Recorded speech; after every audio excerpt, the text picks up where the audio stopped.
मैं डॉक्टर पुष्पा कुमारी, assistant professor, स्नातकोत्तर हिंदी विभाग, एसएम महाविद्यालय, भागलपुर, बिहार में कार्यरत हूँ।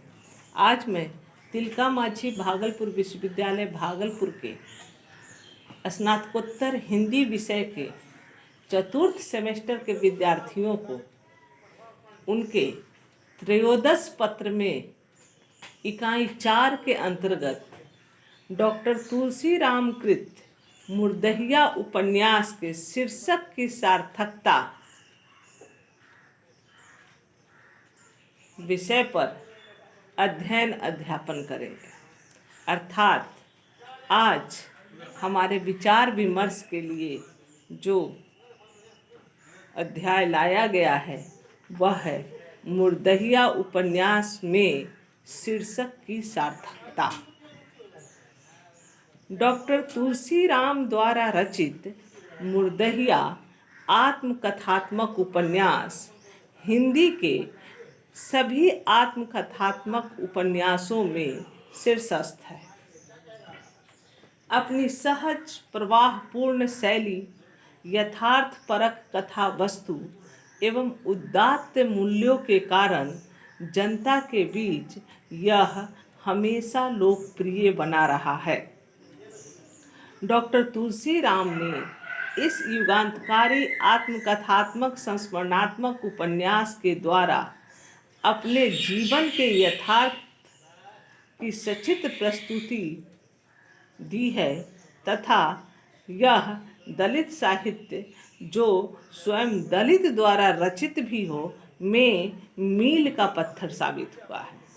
इसमें उपन्यासकार द्वारा व्यक्तिगत संघर्ष गाथा को शब्दों के अनूठी चित्रकारी से एक संस्मरणात्मक आत्मकथात्मक उपन्यास का रूप दिया गया है, जो डॉक्टर तुलसीराम की बेजोड़ प्रतिभा का परिचायक है।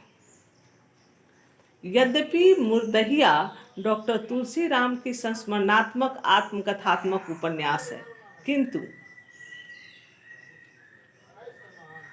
इसके औपन्यासिक तत्वों के आधार पर भी मूल्यांकन किया जाए तो यह एक श्रेष्ठ उपन्यास सिद्ध होगा। उपन्यास चाहे जिस प्रकार का हो, रोचक अवश्य होना चाहिए।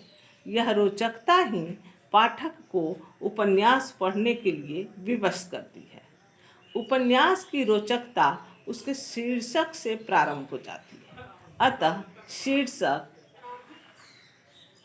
चुनने में उपन्यासकार को सचेत एवं जागरूक रहना पड़ता है तथा अपनी सूझबूझ का भी परिचय देना पड़ता है। शीर्षक का चुनाव करते समय उसे कई बातों का ध्यान रखना पड़ता है, अन्यथा शीर्षक असंगत, नीरस तथा आकर्षण विहीन होने की पूरी आशंका लिए रहती है। एक अच्छे उपन्यास का शीर्षक संक्षिप्त, रोचक एवं आकर्षक होना चाहिए तथा उसका संबंध उपन्यास के प्रमुख पात्र, घटना अथवा स्थान से किसी न किसी रूप में जुड़ा होना चाहिए। संक्षेप में कहा जा सकता है कि शीर्षक ऐसा होना चाहिए जिसे पढ़कर पाठकों के मन में उत्सुकता, कौतूहल एवं जिज्ञासा का भाव जागृत हो। यदि उपर्युक्त कसौटी पर मुर्दहिया उपन्यास को कसा जाए तो हम देखेंगे कि अच्छे शीर्षक की सभी विशेषताएं इसमें निहित हैं। यह सरल, संक्षिप्त और कौतूहलवर्धक है। इसे पढ़कर पाठक के मन में यह जिज्ञासा उत्पन्न हो जाती है कि मुर्दहिया अर्थात लाशों को जलाने दफनाने का स्थल, लाश कहीं न कहीं जिंदगी का ही अंतिम परिणति है। किसकी जिंदगी, किसकी मौत, किसकी लाश, और इस सब का संबंध मुर्दहिया से एक तार से पिरोए हुए से लगते हैं। अतः मुर्दहिया उपन्यास का शीर्षक अपने आप में पूरे उपन्यास का कथानक है। इस उपन्यास का शीर्षक मुर्दहिया संपूर्ण उपन्यास से जुड़ा हुआ है, क्योंकि मुर्दहिया न सिर्फ एक स्थल है बल्कि एक पूरा दलित समाज है। एक यथार्थ किंतु कटु सच्चाई है जिससे कतई मुंह नहीं मोड़ा जा सकता है। मुर्दहिया डॉक्टर तुलसीराम उपन्यासकार के गांव धर्मपुर, जो आजमगढ़ की बहुउद्देशीय कर्मस्थली थी। चरवाही से लेकर हरवाही तक के सारे रास्ते वहीं से गुजरते थे। इतना ही नहीं, स्कूल हो या दुकान, बाजार हो या मंदिर, यहाँ तक कि मजदूरी के लिए कलकत्ता वाली रेलगाड़ी पकड़ना हो तो भी मुर्दहिया से ही गुजरना पड़ता था। हमारे गांव की जियोपॉलिटिक्स यानी भू राजनीति में दलितों के लिए मुर्दहिया एक सामरिक केंद्र जैसी थी। जीवन से लेकर मरण तक की सारी गतिविधियां मुर्दहिया समेट लेती थी।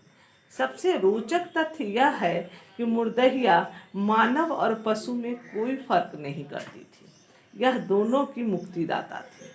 विशेष रूप से मरे हुए पशुओं के मांस पिंड पर जूझते सैकड़ों गिद्धों के साथ कुत्ते और सियार मुर्दहिया को एक कला स्थली के रूप में बदल देते थे। रात के समय इन्हीं सियारों के हुआ हुआ वाली आवाज़ उसकी निर्जनता को भंग कर देती थी।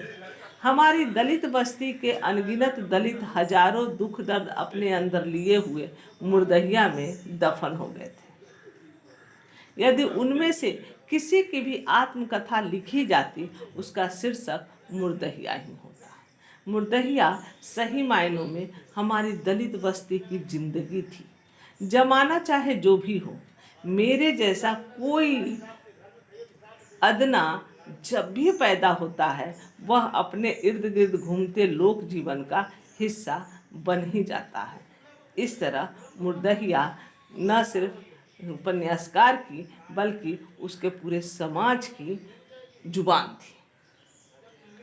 मुर्दहिया दलित साहित्यकार डॉक्टर तुलसीराम की आत्मकथा है, जिसके माध्यम से लेखक ने कई वर्षों से दलित आत्मकथाओं में साहित्य जगत के बंधे बंधाए मानदंडों को तोड़कर अपने जीवन से जुड़े उस सच्चे और कड़वे यथार्थ का सबके सामने उजागर करने का प्रयास किया है, जिसे उन्होंने स्वयं झेला।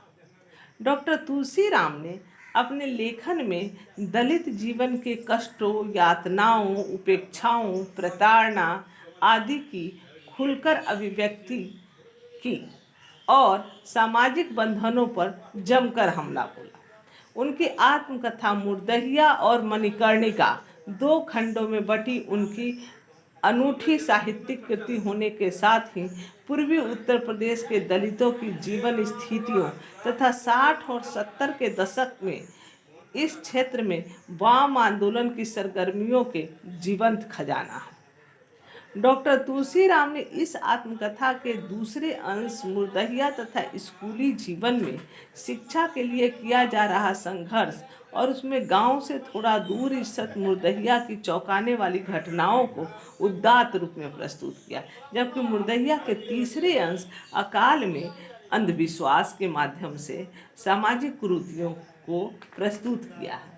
मुर्दहिया आत्मकथा में अंधविश्वास मानो पूरे धर्मपुर गांव में आराम से पैर फैलाए लेते हुए है। गांव में हर घटना को अंधविश्वास से ही जोड़कर देखा जाता है। इस प्रकार निष्कर्ष स्वरूप हम कह सकते हैं कि हिंदी की जितनी दलित आत्मकथाएं हैं, उन सभी आत्मकथाओं से डॉक्टर तुलसीराम द्वारा रचित मुर्दहिया आत्मकथा न केवल भिन्न है बल्कि कई अर्थों में विशेष ठहरती भी है।